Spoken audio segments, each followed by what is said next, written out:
Hey, Jeremy.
Hi, guys.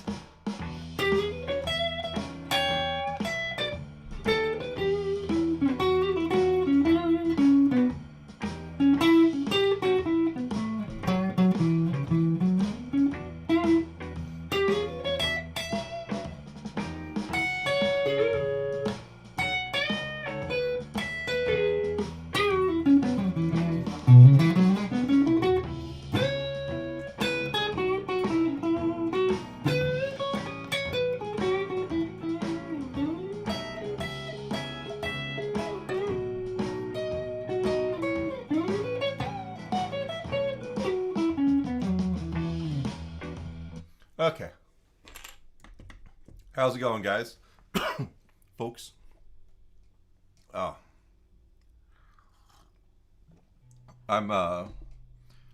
It's actually not a finished backing track. It was an idea I had for an instrumental. I'm kind of starting to stockpile ideas for when I return to the real world. And I kind of wanted a bluesy instrumental kind of thing. So I'm going to make that a backing track.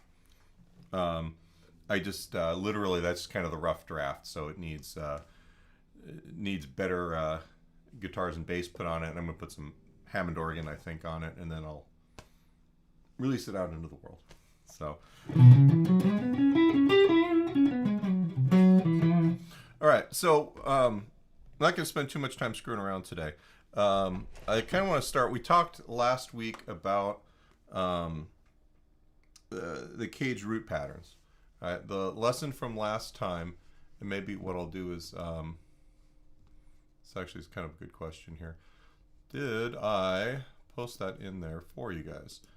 So last week's lesson is here. Let me put it here with this week's, just so you can kind of go back and reference. Please let me know if you guys have any questions or I need to kind of go back and catch up on stuff for you. Also, we have ads. Please let me know what the ad experience is like on this. And we just monetized my channel. Obviously, I want to make some money, but also I want to make sure that it's not totally screwing up your viewing experience. So if you guys could give me feedback on like when the ads happen, how often they happen, I would appreciate that, and then I can adjust it so it's not super annoying. So there's that. So last time we actually talked about the root patterns from the CAGED system.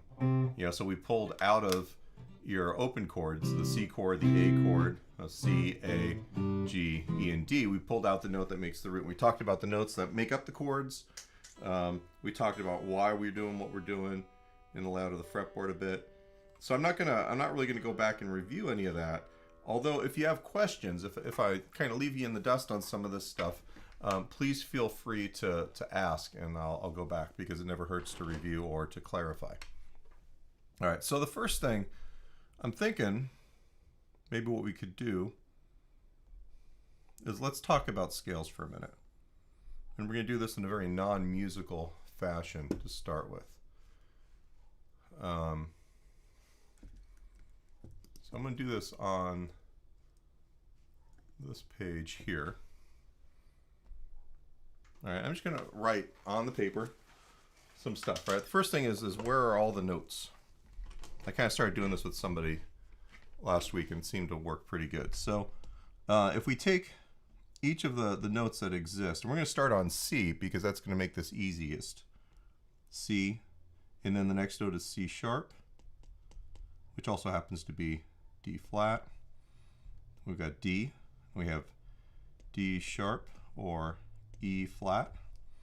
Then we have E, and then there's no black key, so we have F on the piano.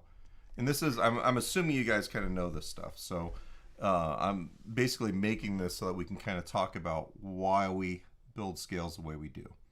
We have F sharp or G flat. Then we have G. We have G sharp or A flat. We have A sharp or B flat, B, and then C. All right, so if we take each of these notes, we're going to give every one of these guys a number here. 1, 2, 3, 4, 5, 6, 7, 8, 9, 10, 11, 12. And then when we return to the octave, that guy's 1 again, but it's also the 13th note up. We're going to say 13, but that's the octave. Okay, does this make sense, guys? So far? Now, a major scale, if we start on C, we get this arrangement of half steps and whole steps, which actually, the distances between the notes are what actually make the, actually, maybe I'll do this for again.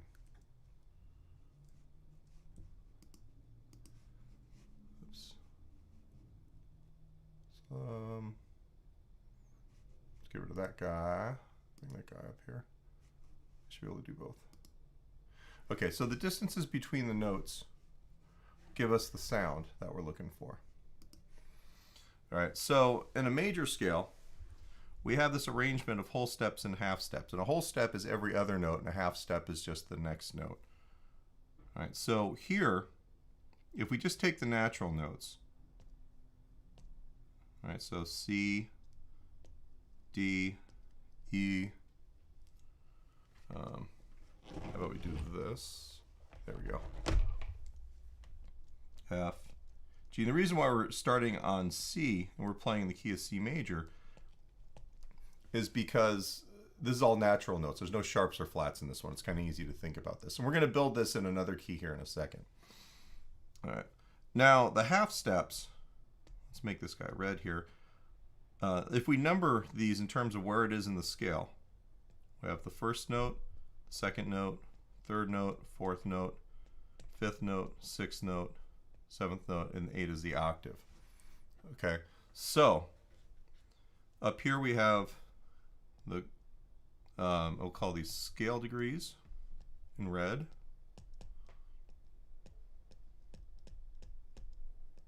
And down here, these are just the number of half steps. Oops, let me do that in green so it's color coordinated.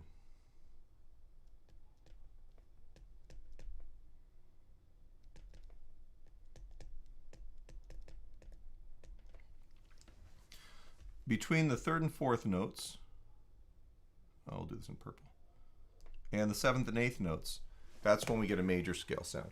So if I was to take my guitar and just play up this, and just listen, you don't even have to look at my hands, but if you hear what I'm playing,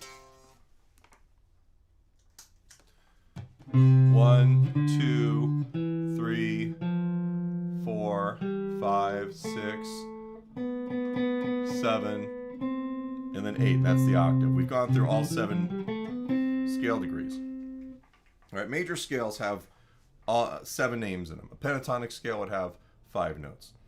We have other scales that have different amounts of notes, but we're not worrying about any of that stuff right now. We're doing what we call diatonic harmony, which basically means that we are talking about major and minor scales and then things that might be modes of those scales. All right, so if I started on the E and I just went up linearly, so let's get rid of that. I go C, and I go up a whole step. That's D, that's the second note of the scale. If I go up another whole step, that's E. Oops, I'm all washed out.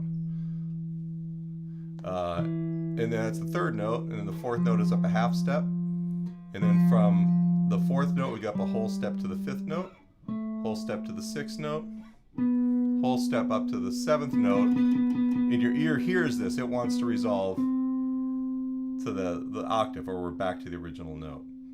All right. If we were to change that arrangement of whole steps and half steps, I can't do this, this is not going to wash out. Like say I put the half steps and whole steps between 2 and 3 and 5 and 6. All right, so we'll go, I'll put these under here. So whole step, half step, that's the E flat.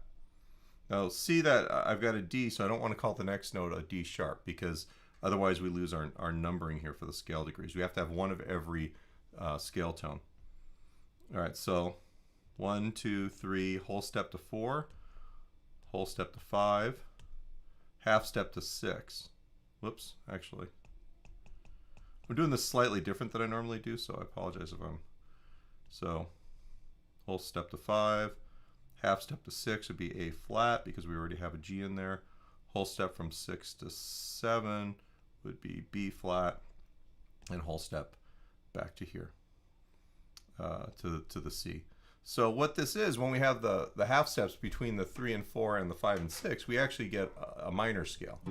C, D, E flat, F, G, A flat, B flat, and C. You guys hear the dogs? The dogs want to be sold so bad. All right, so if I do the major scale just on these strings, 1, 2, 3, 4, 5, 6, 7, root. Now by lowering the third note, which happens to be here in this pattern, and the sixth note, I get this. 1, 2, we're going to call this the minor third, fourth, fifth, minor sixth. We're also lowering the seventh because we need the whole step. So that's minor 7, and then the root. So the difference between a major and a minor scale is that we'll have these, do this in black.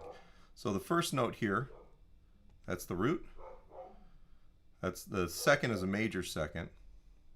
We're just going to say 2, 3, the fourth, fifth, 6, 7, and 8. And notice, you know, I could put major, so 2, 3, 6, and 7 are what we call major intervals. And then 4, 5, and the octave are what we call perfect intervals. Take my word on that for right now. Okay, the perfect ones especially. Now, in the minor scale here, we got the root. We have the same major 2, right? But our third has been lowered a half step. Right? So we have a minor third. So anytime we take a major interval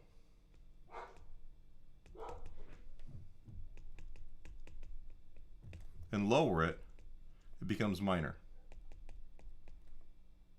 All right, anytime we take a perfect interval, all right, so a major interval, these are 2, 3, 6, 7. The perfect intervals, if you lower it, it becomes diminished.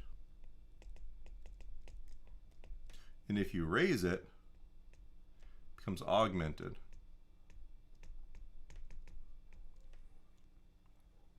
All right, so this is 4, 5. The root really and the octave are perfect, but we really don't think about them that much like that. All right, so we have root, major second, minor third, still perfect fourth. That's the same fourth, perfect fourth, perfect fifth. The sixth has been lowered, so this is now a minor sixth. The seventh has been lowered, it's a minor 7, and then our 8 is the same, our octave is the same. Okay, so part of the reason why we're doing this before we start building these scales on the page, and usually like if you do the Caged and Beyond video, I just do the major scales. And what I wanted to do here is I wanted to talk about the differences. Like you can look at scales starting on the same note and see how they're different. It kind of helps you understand what they are as opposed to just learning a scale pattern and just having this stuff kind of, you know, under your fingers, but not really in any way that you understand it in a meaningful enough way that you can actually use it or manipulate it. All right, so that's kind of what's going on with that. Is basically when we come back to this, whoops, this giant mess right here. Hopefully you're able to see, right? The major scale is kind of what we're starting with, and we're going to build a lot of our information out of it. But then we can modify that. We can do just about anything. If we want to make this scale a Mixolydian scale, which would fit over just a dominant 7th chord, like a C7 chord, I know we would just lower the 7. All right, so we would have this major scale, but with a minor 7, so the half step between 6 and 7. All right, and this scale would be C, D, E, F, G, A, B flat, and C. And that fits my C7 chord now. Whereas this one, C, D, E, F, G, A, B natural, and C, that just fits my major chord or my major 7 chord. When I lowered the 2nd, 6th, and 7th to make that minor scale, that fits a C minor chord now. All right. Okay, I'm going to pause just for a second. You guys have any questions about what we've got there so far?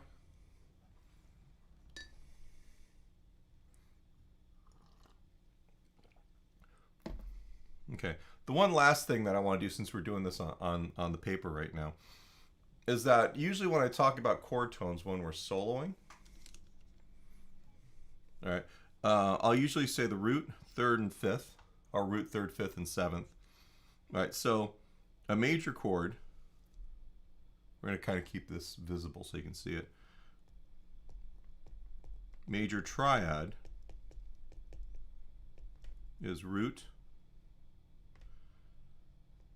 We're just going to leave 3 for the major, and then 5th. A minor triad, okay, so this would be, you do this in color, C, E, and G. The minor triad, all we're doing is we're lowering the 3rd note. So, and the triad, that's basically if we just say a major chord or a minor chord. So we have root, minor 3rd because we've lowered the 3rd, and then the 5th. So the notes there are going to be C, E flat, and G. If we want a diminished triad,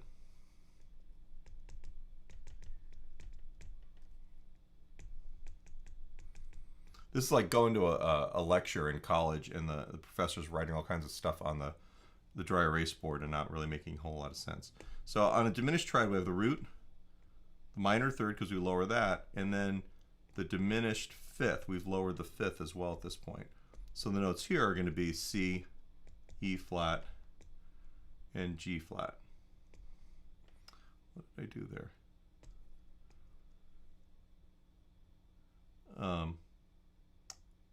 It's supposed to be diminished. D-I-M, we'll do that. All right, and then the last triad, we have 4 triads because basically we just have ways of manipulating each of these. The augmented triad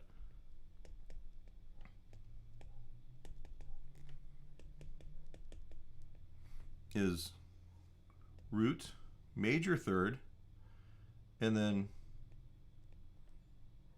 augmented 5th, or sharp 5 is the other thing usually we'll put. Right, so those notes are going to be C, E, and G sharp. Okay, so in this case, we've got, we'll do it here, C major, C, E, and G. If we're making it minor, we're lowering the 3rd, C, E flat, and G. And if we're going to lower the 5th to make it diminished, it's C, E flat, and G flat. And if we're going to make it augmented, root, 3rd, and then that's the sharp 5. Okay, so that's basically kind of a thumbnail description of what we do when we're talking about this stuff that we're going to build around the root patterns. All right. So let's build some root patterns here. So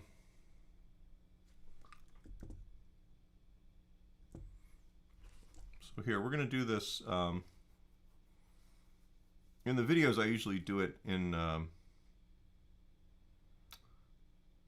C sharp, so this all kind of fits, and it gets a little confusing. We're going to do this in D, and well, actually, no, we'll do it in C sharp because we're actually not talking about note names right now. All right, so our roots, and remember when we do the roots, we have a root pattern like that. That's the C pattern. Now, one of the things that we have to try and make sure we understand is that we want these scale patterns to kind of live within or around the root patterns, right? So we've talked about how we can build a major scale going up linearly, and we want this stuff to fit in your hand. All right, so you don't have to move your hand around or do anything weird fingering wise. All right, so one thing that we have to talk about is what are whole steps and what are the distances between strings. All right, so if we start on the 6th string, which is E, and the next string is A, all right, E to A, if we're just counting E, F, G, A, there's 4 right there. That's a 4th. All right, if we go from A to D, A, B, C, D, that is also a 4th. There's 4 note names in there. From D to G, the next string, D, E, F, G, that is also a 4th. These all happen to be perfect 4ths, but that's kind of beside the point. Now from G to B, this is what messes us up sometimes. We go G, A, B. All right, and that's a major 3rd. So most of you guys are probably used to when you tune your guitar and you're going, okay, those are both A's for the 5th string, those are both D's, both G's, and then you have to move back a fret to get the 3rd and the 2nd strings to play the same note, and then you're back up a fret for the 1st string. Well, what happens? These are all the same distance except for the 2nd and 3rd strings, and that one you have to move back a fret because the distances between the strings is 1/2 step closer. Okay, so we look at this and we go, that's 4th. All right, so that's the 6th to the 5th string. All right, that's a 4th. That's the 5th to the 4th string. All right, we go from D to G. That's also a 4th. All right, and we go from G to B. That's a 3rd, and then B, C, D, back from the B to the E string. That is also a 4th. All right, that's like one of those things that like a lot of people just, you know, they play guitar forever and they don't really realize that that's why things like this happen, where you're playing, this is a major chord here, right, like your A bar chord, right, and you play the power chord and you can move it down a string, right, and that chord shape stays the same. All right, even like if you look at your G open chord and then you play C, the notes on those bottom 3 strings are the same, just down a string. But what happens, like if we go from G to C, everything looks the same except for now we have to put a finger here. The note on this string open has to move up a fret. When you're playing this A bar chord and you want to go up to a major chord on the same, we'll do it up here. So this is also an A bar chord. That's the A shape, right? The note 1, 2, 3, 4 strings down actually has to be pushed up 1 fret. It doesn't look the same. And actually, if you go, take the same shape and move it down a string, that becomes a minor shape. Right? That note is the note. That's the 3rd. That moves, has to move up physically in order to make that same shape that you would play there. Right? So there's the 6th string or the E-shaped bar chord. Right? And there's the A-shaped bar chord. And that one note has to move back and forth. And that's because you've got this like weird little zone. I've heard people talk about it's like a prism where the light goes through it and then it kind of has to shift over a fret or whatever. There's a lot of ways people describe that. But that spot, which is between these two strings right here, where it's the third, that causes us the most problems when we're doing this kind of fretboard stuff. All right, so now that we've done that, let's talk about our first major scale. All right, what this comes down to is that if you want to go up a whole step, but you want to do it between adjoining strings, all right, you have to be able to play at this distance, right? So, oops. So if I'm going, for instance, here's D, E is up a whole step on the same string. But if we want to go to the next string, we have to go back 4 frets. Right, so D to E is either here on one string, that's a whole step, or D to E is this distance on those strings. Now, if we go through all the places where you play D to E, I mean, here's D to E like that, right there, right there. But if we go D to E on our problem child set, D to E, right there, that distance is 1 fret shorter because we have that major third between those two strings. So, you know, D to E, D to E, now D to E. So it's closer. That's going to cause us an issue when we start building scales. All right, and then the last one, you could do it, we'll do it out here. Here's D, there's E there, or you could do D here and then E the open string. Okay, does this make sense to you guys? Do you have any questions?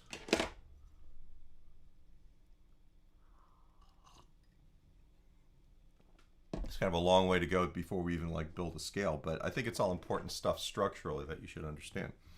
Now that we've done this, now let's get to our major scale. Now what I want to do, right, so I'm playing this root pattern, the C root pattern, which is the first root pattern out of our CAGED system.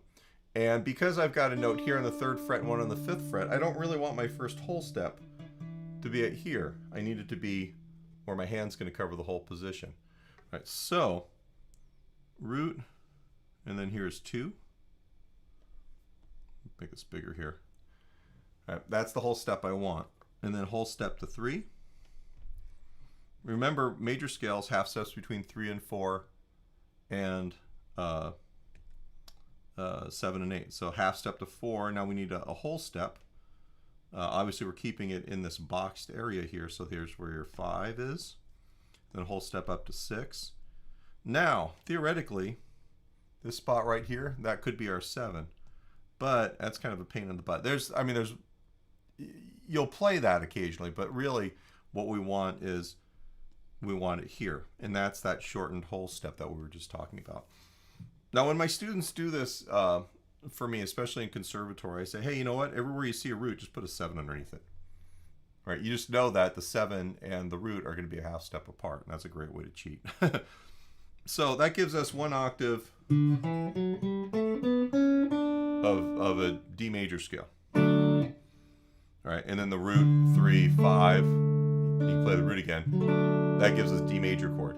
And if I go root 3, 5, root, and then the 3 on the first, oops, we haven't gotten there yet. But that would actually be part of your original D chord. So root 2, whole step to 3, half step to 4, whole step to 5. All right, that's the extension there. Let me tune my guitar real quick. Something.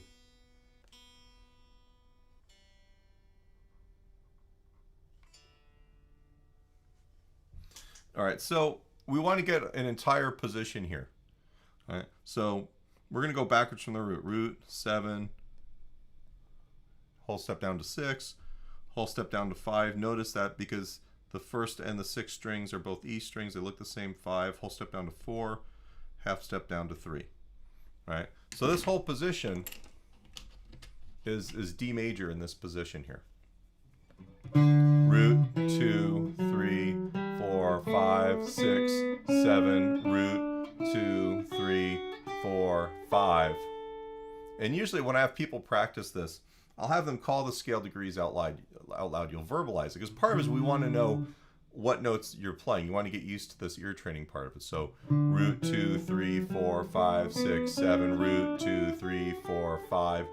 and then back down the scale. 4, 3, 2, root, 7, 6, 5, 4, 3, 2, root, 7, 6, 5, 4, 3, 4, 5, 6, 7, root, right?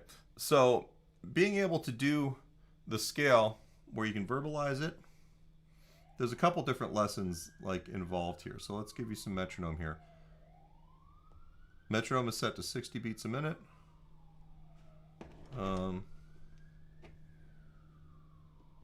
It doesn't want to play through the speaker. My phone is all freaked out. Yay, phone.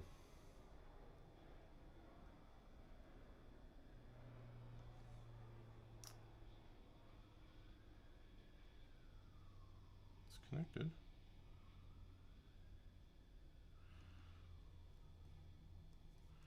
Let's try this again. Wow, I got like 4,000 things open here. Okay, metronome. Sorry, guys.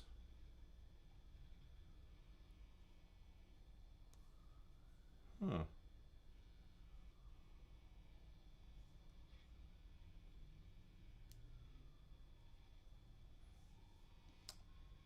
All right, let's try this. Let's get rid of the Bluetooth for a second. There we go. So much for the speaker. Speaker crapped out. Okay, so metronome set to 60. And when we practice these, hopefully you can still hear this. All right, you know, it's good to basically play it with the metronome set slow like this and call the scale degrees out. Root, 2, 3, 4, 5, 6. If you get an alternate pick. Root, 2, 3, 4, 5, 4, 3, 2, root, 7, 6, 5, 4, 3, 2, root, 7, 6, 5, 4, 3, 4, 5, 6, 7, and then back to the root. You want to practice these where you start and end on the root, no matter where you're at, because we're training to hear this as a major scale. If we were to start on the lowest note in the position, which is what a lot of people do,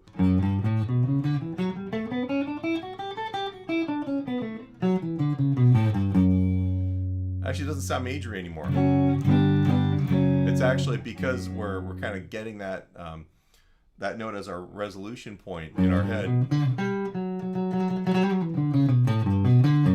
It sounds kind of Spanish. All right, it's more of what we call a Phrygian mode.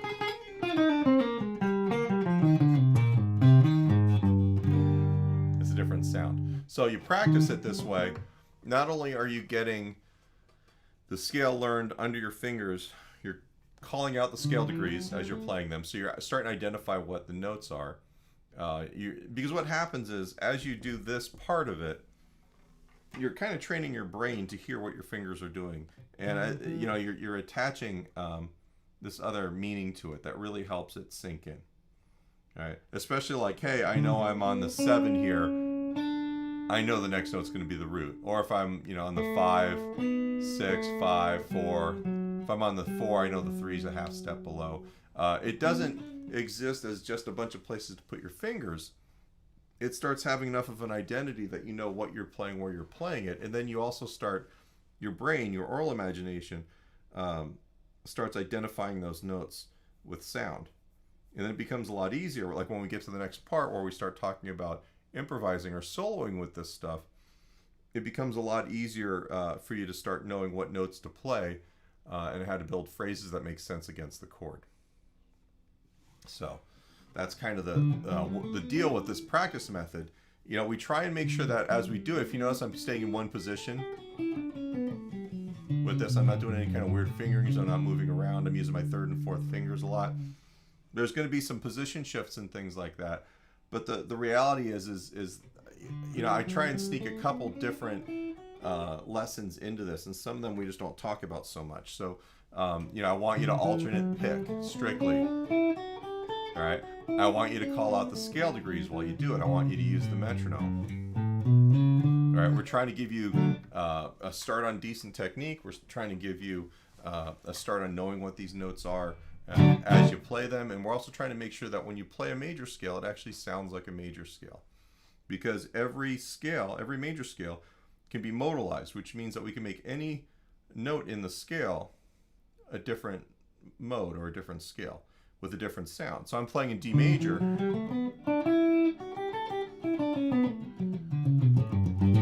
But if I start on the E, all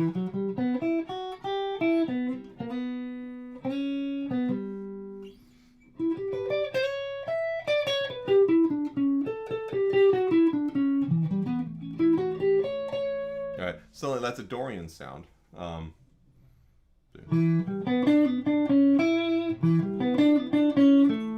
right, that's a different sound. It's all the same notes as D major, but because of how we're using it, we get a different sound out of it. If I start on B and I play all the same notes as D major, that's just a minor scale. That's a minor sound. Same thing as when we started on the F sharp. We got what we call a Phrygian mode. If I was to start on the fourth note,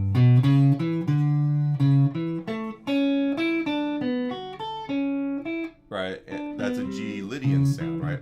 All of those sounds and more can be gotten out of these same notes, but we have to actually know how to utilize this to derive those sounds out of this handful of notes.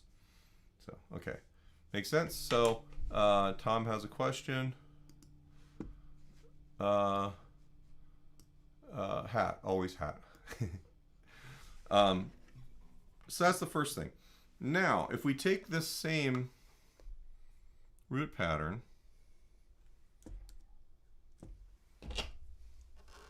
let's build a minor scale based around the same set of D roots. All right, so root, go up a whole step to the 2 like we did. All right, so remember the major scale is between 3 and 4 and half steps are 3 and 4 and 7 and 8. The minor, so this is major. This minor scale is between 2 and 3 and 5 and 6. So what happens is 2 to 3. Remember when we lower the third,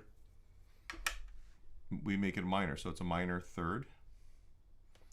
Whole step to 4, whole step to 5, half step to 6. We got minor 6, whole step to 7, minor 7, and then whole step up to the root right there. All right, whole step root to 2, half step to minor third. Oops. Whole step to 4, whole step to 5, half step to the minor 6. And if we go backwards, root to whole step down is minor 7. Whole step down from minor 7 is minor 6. Looks funky this way, but this is the best way to do this. And then half step to 5, whole step to 6, right? So this guy here is D major, this is D minor. And in that same position, so I'll just take one octave of it. D, root, 2, 3, 4, 5, 6, 7, root. But if I lower the, if I put the half steps between 2 and 3 and 5 and 6, root, 2, minor 3. Do you hear that sound already? 4, 5, minor 6, minor 7, root.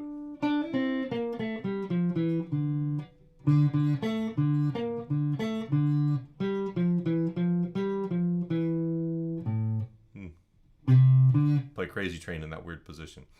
Right, but that's basically the difference between a major and a minor scale in the same position. Is we're just changing the order of whole steps and half steps. And because we've done that around the same root pattern, in that one position we can play in the D major key and we can play in the D minor key now. Does this make sense, guys?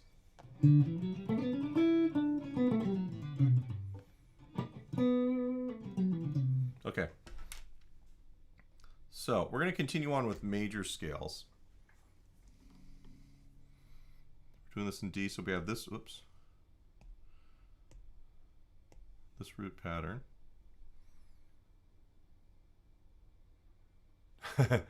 Jeremy, no, we're not starting over. I don't even remember everything I've talked about. I'm just kind of, this is more like a private lesson with me ends up going sometimes, is it depends on what the student, where the student is at with their understanding of something, and I just kind of like talk about the subject. And it can take a lot of different routes for the same topic. I've got the most basic, not the most basic, but like, I guess the most basic way I can describe this stuff in the Caged and Beyond video lesson. And that's kind of a good one to go through in addition to this, because we're looking at the same topic from a couple different directions. All right. In this one though, so let me go back. Ta-da! So major scale, so root, oops. Let's fix that, that's too sloppy.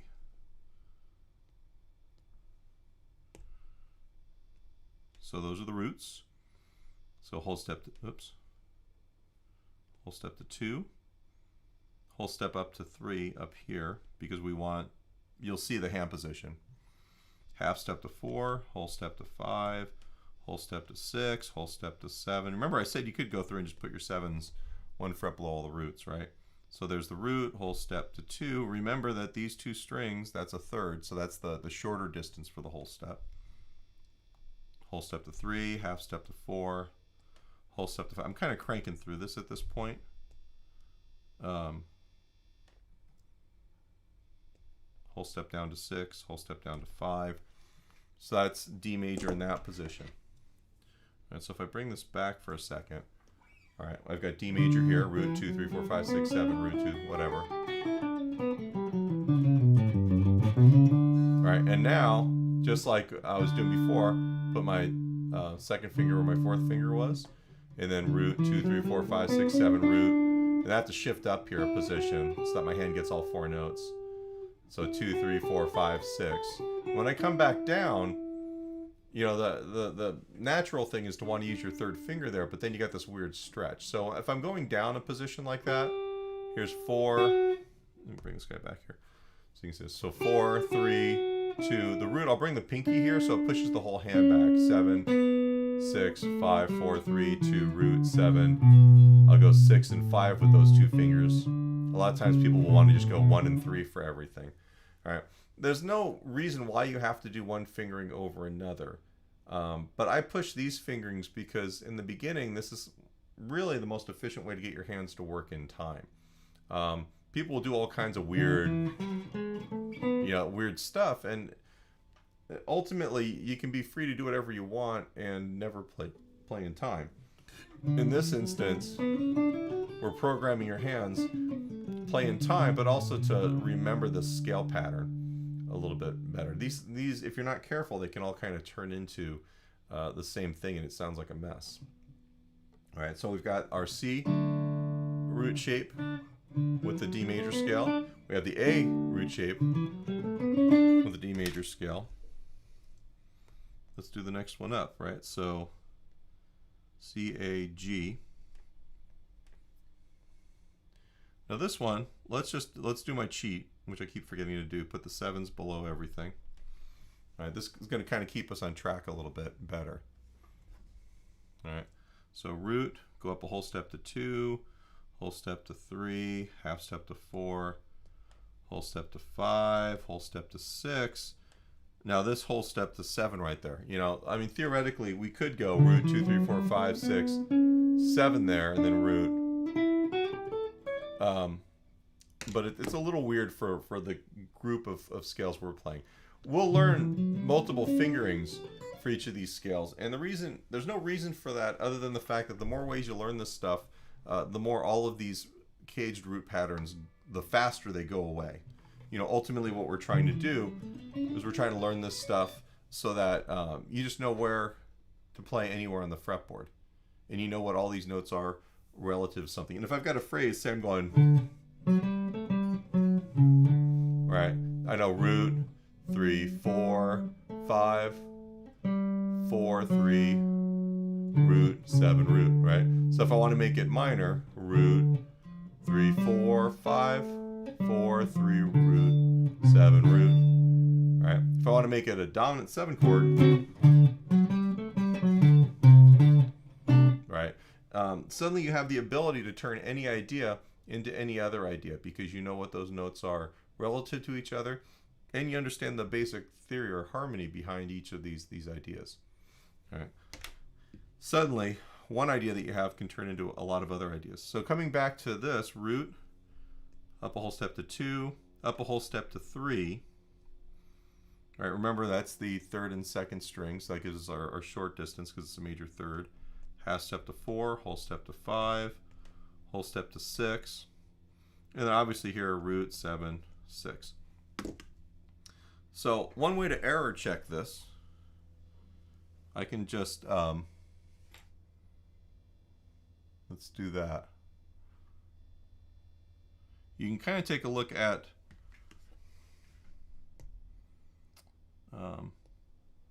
between here and here in the same key, they're going to be the same notes.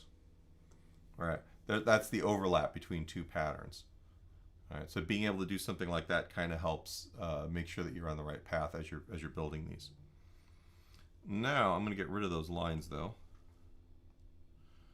Let's talk about this scale pattern here for a second.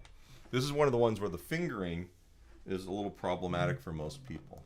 All right, so root, starting on the pinky, so I can reach the whole step up here, 2, 3, 4, 5. Now we've got this weird thing where we got 6 here and 7 back there.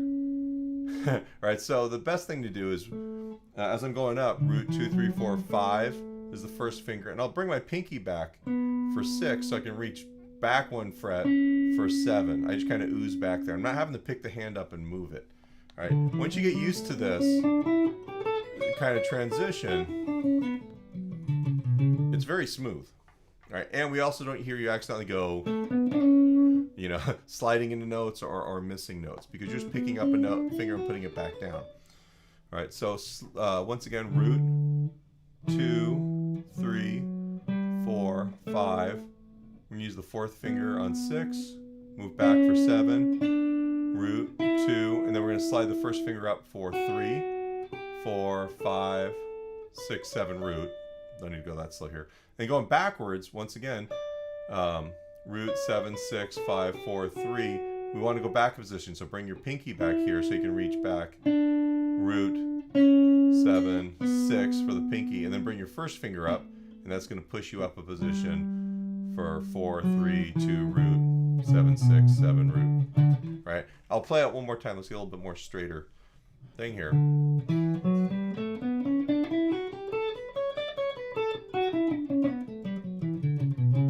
And that becomes a lot easier, but you have to spend some time kind of forcing your hand to do this. All right. If I bump over, let's do the next major scale, which will be the E pattern. Hopefully you guys, oops.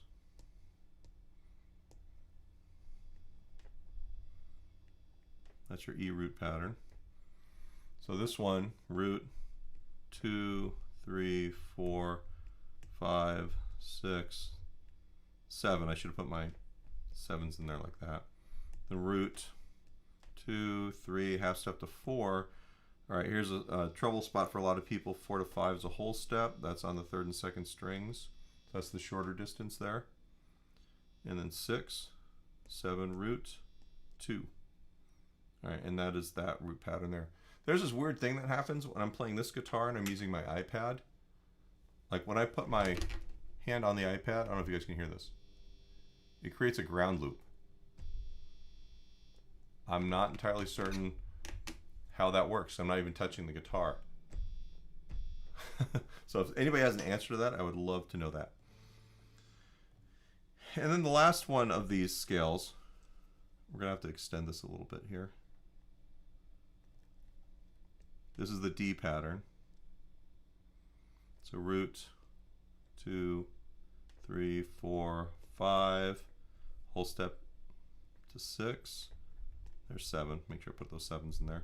So root, 2, 3, and there's a half step to 4.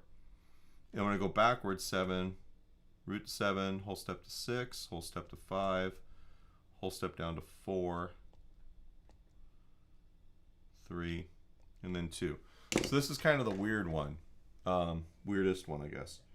All right, so here's D right here. And this is the root pattern. So I'm going root, 2, 3, 4, 5, and then I have to move up a position. So I bring the 1st finger up, 6, 7 root. Everything's kind of in position for this, right? And then 2, 3, 4.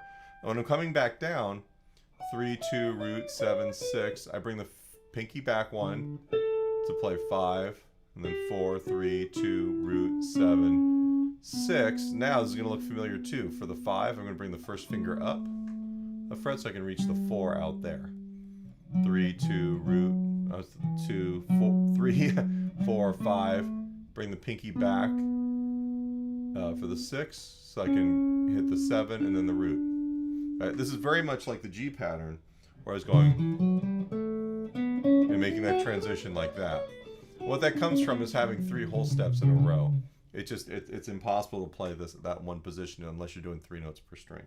So in this case, I'll go slow, root, but you can watch my hand. Root, 2, 3, 4, 5, 6, 7, root, 2, 3, 4, 3, 2, root, 7, 6. Come back here. 5, 4, 3, 2, root, 7, 6. I come up. 5, 4, 3, 2, 3, 4, 5. Come back. 6, 7, root. Kind of.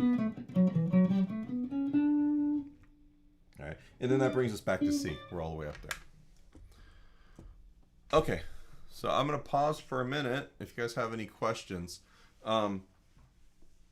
that's what I wanted to do is I wanted to go through the major scales in a way where I went back through how we did them in the CAGED Beyond lesson, but we also compared them to a minor scale, so you can kind of see how this stuff works when you change notes around, right? Because the reality is that all of your 7 modes, your 7 scales that come from the major scale, they're all these patterns. It's just you're starting on a different note, but you have to know which note is the root.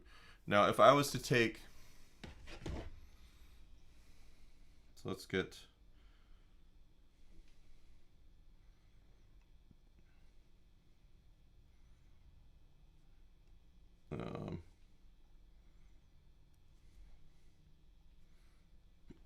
I should have thought of this earlier. View channel, playlist. We'll go to our ever famous. So we need D major. Let's see if this will play through the.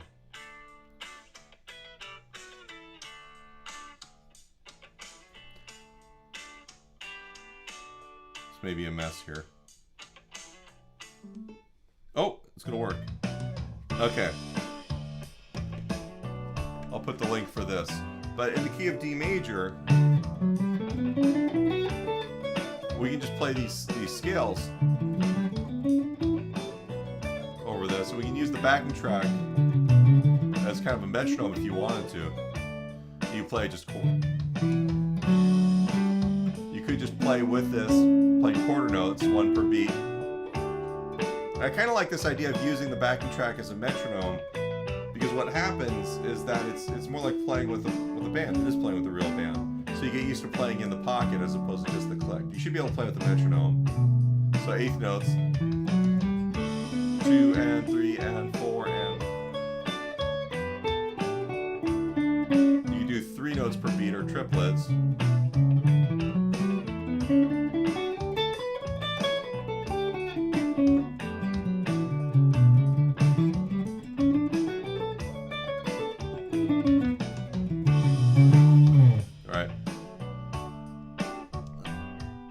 Nice way to practice.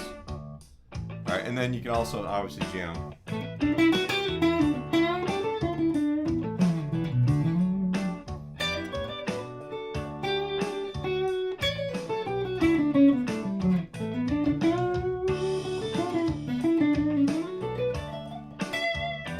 All right, but you can do that on your own time.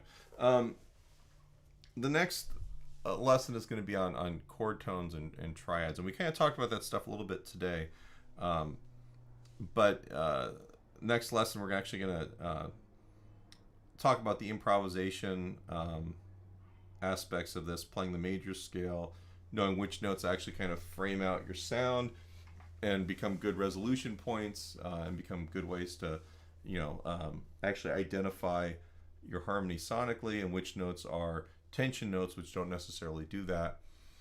You know, and then we'll kind of talk about like other chords within within the triad. Basically, it'll be all about triads, triad construction, how we pull them out of the stuff, how we're going to use it, a little bit of how to improvise using these ideas of chord tones versus non-chord tones, just to kind of get your ears and your fingers working together to make some musical sense. So I'm going to pause for a minute. You guys have any questions? If you're watching this on the replay, which seems to be what most people are doing, feel free to put questions in the comments below. And when you do that, I'll answer them, usually soon or within a day. I guess ultimately, if you like the lesson, go ahead and please hit subscribe and the notification bell. I do these twice a week, Wednesday evenings and Saturday mornings. A couple things to remember. If you do the notification bell, you'll kind of get a reminder of when I'm going live with this. If you're new to the channel, I also put out backing tracks about once a week to play with. I do other like more pre-recorded lessons. We do the occasional gear demo, all things guitar. But anyway, so please subscribe, hit the notification bell, please hit like on the video if you're enjoying the video. All that stuff kind of helps. If you got ads on your video today, please maybe let me know if they were too much or were they long, like what's it all about, because they just start putting ads on these videos and I can adjust them, I think, but I have to know like what is workable and then what is totally offensive where you guys don't want to deal with this stuff anymore. So please give me feedback on that and I can make adjustments. So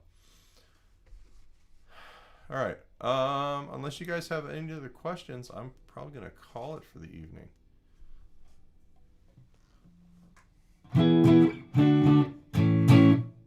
Okay, have a good night, guys.